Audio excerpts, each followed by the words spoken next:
Assalamualaikum warahmatullahi wabarakatuh. Selamat pagi ya saudara-saudara sekalian. Kita lanjutkan pembelajarannya. Sebelumnya kita sudah membahas mengenai letak astronomis, letak geografis. Nah, sekarang kita akan mempelajari mengenai letak geologis. Nah, geologis itu bumi, logis itu ilmu kebumian ya secara umum. Tapi kalau letak geologis adalah meninjau letak suatu daerah dilihat dari struktur pegunungan penyusunnya. Nah, kalau geologisnya jelas ya. Kalau di Indonesia itu dilewati lempeng Eurasia dan juga lempeng Eurasia yang menumbuk Indo-Pasifik dan juga lempeng Australia yang menumbuk ke atas ke arah utara. Jadi secara umum mana ya? Nah, ini contohnya ya. Nah, dari bawah sini ada lempeng Australia. Dari sisi sini ke sini itu ada lempeng Eurasia. Kenapa dikatakan Eurasia? Eurasia itu maksudnya lempeng pegunungan Eurasia itu lempeng Eropa dengan lempeng Asia itu sebenarnya menyatu. Nah, dia itu bergerak ke arah timur. Indo-Pasifik ke sini. Australia ke atas. Nah, itu letak-letaknya. Secara umum seperti itu. Walau pergerakannya itu tidak kasat mata, tapi setidaknya setiap tahun itu paling tidak bergerak sekitar 1 mili sampai dengan 2 milimeter pergerakannya. Nah, itu semua diakibatkan oleh apa? Semua itu diakibatkan oleh perbedaan massa jenis dari magma yang ada di dalam kerak bumi. Nah, untuk pemahaman lebih lanjut kita coba ya mengerjakan uji pemahaman di sini. Pernyataan yang berhubungan dengan letak Indonesia secara geologis ditunjukkan oleh nomor memiliki sumber daya alam yang melimpah. Itu benar. Beresiko tinggi mengalami kegempaan gempa bumi dan tsunami. Itu juga benar. Resikonya apa? Lempeng tektonik aktif. Ya, lempeng tektonik aktif itu bahwa semua lempengnya itu bergerak. Nah, bergeraknya itu nanti bisa mengakibatkan gempa bumi. Kalau gempa buminya di dasar laut, itu akan memicu tsunami. Ya, jangan salah sebut tsunami. Nah, suami nanti. Tsunami. Kemudian, bentuk rupa bumi Indonesia sangat beragam. Itu juga merupakan dampak geologis. Jadi yang benar adalah 1, 2, 3.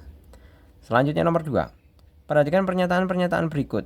Letak geologis Indonesia berada di antara 2 sirkum pegunungan muda dunia, 3 dangkalan dan 3 lempeng tektonik.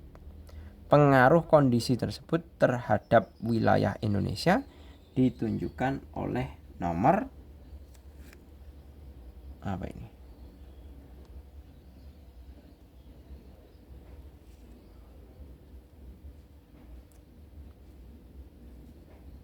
Pegunungan muda dunia, terdapat potensi energi panas bumi, benar.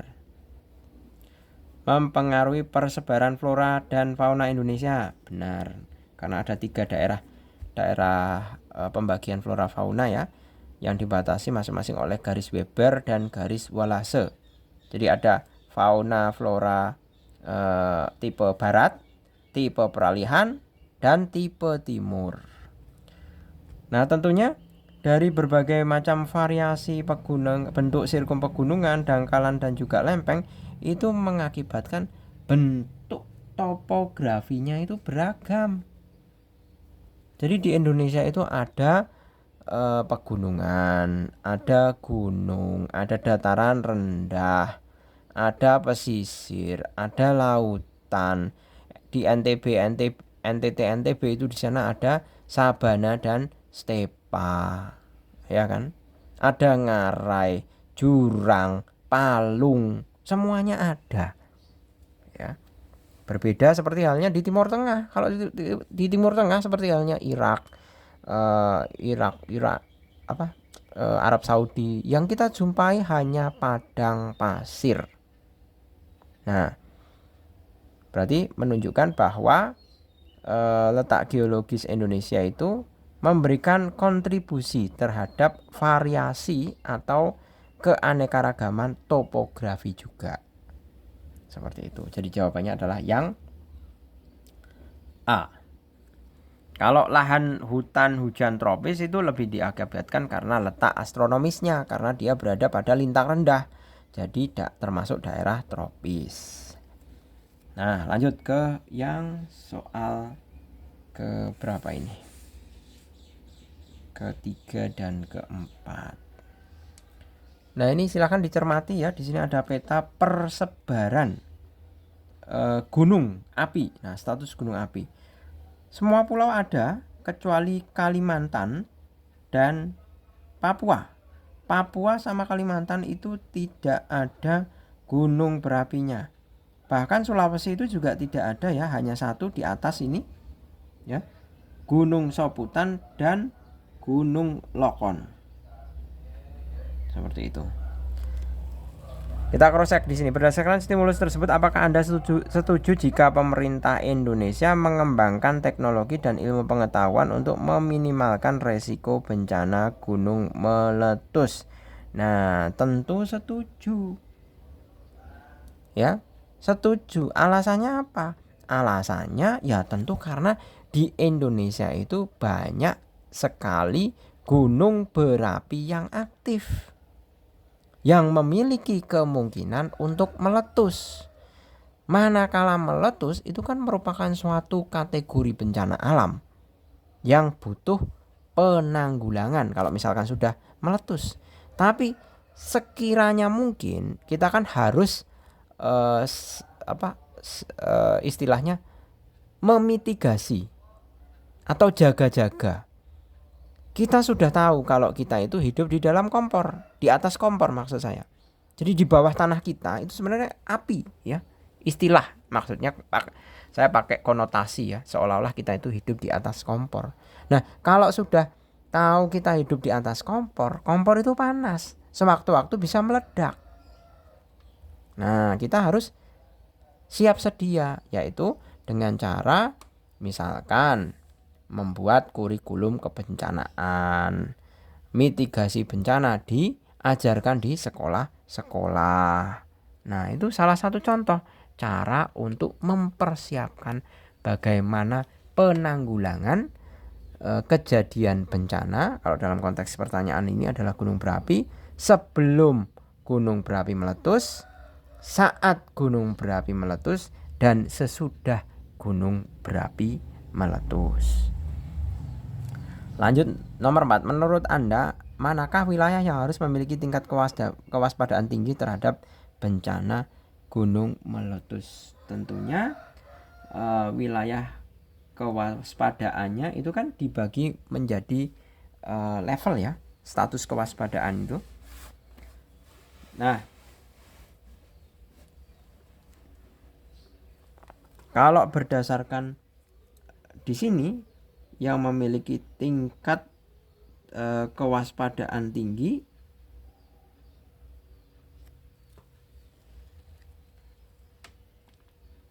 dilihat dari ininya ya. Di sini yang ada status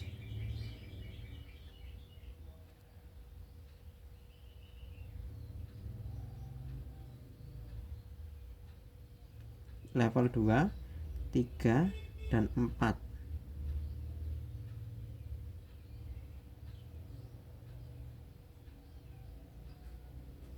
Dua, 3, dan 4.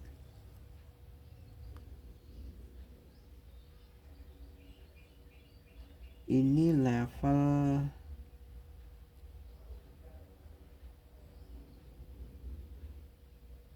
level 2 itu putih ya. Ini semua putih ya di sini ya. Putih itu level 2. Level 2 itu hanya waspada. Nah, yang memiliki tingkat kewaspadaan tinggi itu yang warnanya ini nih. Ini warnanya juga sama-sama hitam ini. Level 4. Ya. Kalau berdasarkan Ini pertanyaan, ini stimulus di sini itu digunakan untuk pertanyaan ini loh ya. Jadi ini jangan dijawab menurut pendapat kalian sendiri. Kita menjawabnya itu berdasarkan ini.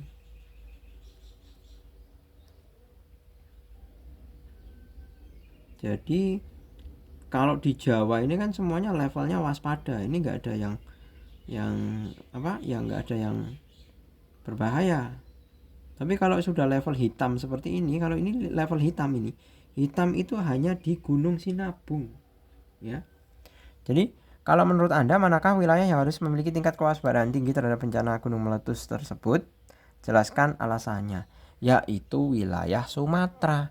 Karena di wilayah Sumatera terdapat Gunung Sinabung dengan level kewaspadaan level tingkat 4. Ya. Tingkat 4 atau awas. Nah, seperti itu cara menjawabnya. Ini silahkan saya perbesar aja ya, ini di akhir sesi. Nah, ini saya perbesar ya. Nah, silahkan kalian cermati sendiri. Kita bisa lihat di situ Gunung Sinabung bahkan segitiganya kan hitam ya.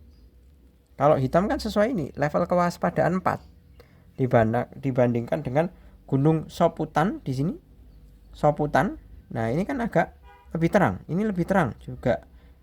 Karangetang ini juga lebih terang. Kalau yang putih-putih ini kan jelas level 2. Kalau level 2 itu kan waspada biasa, no problem. Belum ada aktivitas yang mencurigakan. Oh, bukan mencurigakan, membahayakan. Jadi Gunung Sinabung. Jadi tepat ya tadi jawabannya adalah pada daerah Sumatera. Gitu ya, saya akhiri, semoga bermanfaat. Terima kasih, selamat pagi. Assalamualaikum warahmatullahi wabarakatuh.